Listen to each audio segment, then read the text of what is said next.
What Tomberg is encouraging is a very, very deep, disciplined form of attention, or forms of attention, to the world. This is also what Sebastian Morello is encouraging.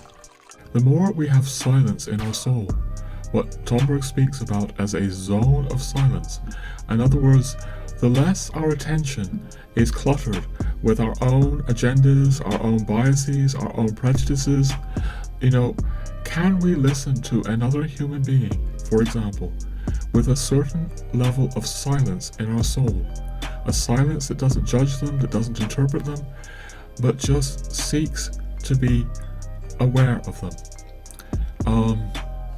Tomberg has much in the book, in his writings, in his Christian Hermetic writings, about really taking in the reality of another human being, seeing that human being as a separate and autonomous being, without projecting your agendas onto him.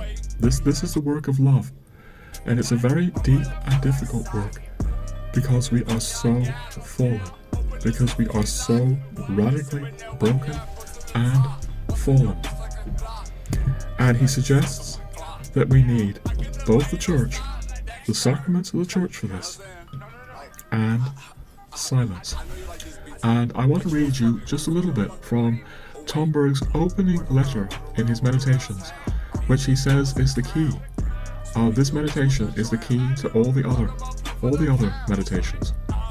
So just a few lines, I'm going to truncate some of them.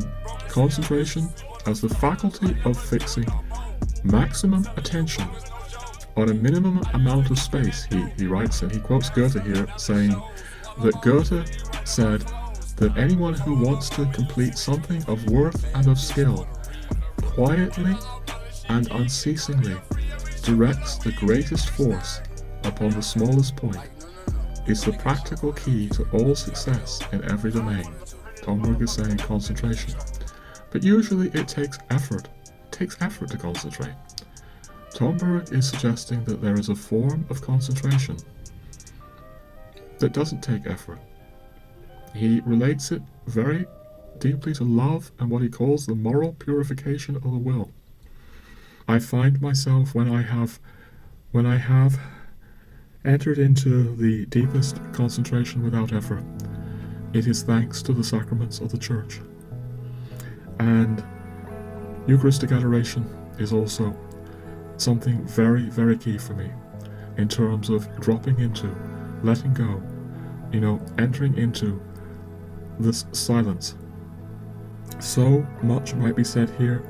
I'm very concerned that people are losing sight of the supernatural side of the Church while they are focused, with understandable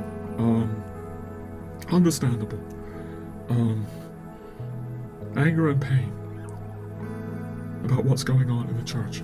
The machine. I appropriated this term from Michael Martin, spoke about this in episode 41, as a way of shorthand for the ever increasingly soulless, materialistic, mechanical, automatic civilization that we seem to be entering into. That's what I mean by the machine.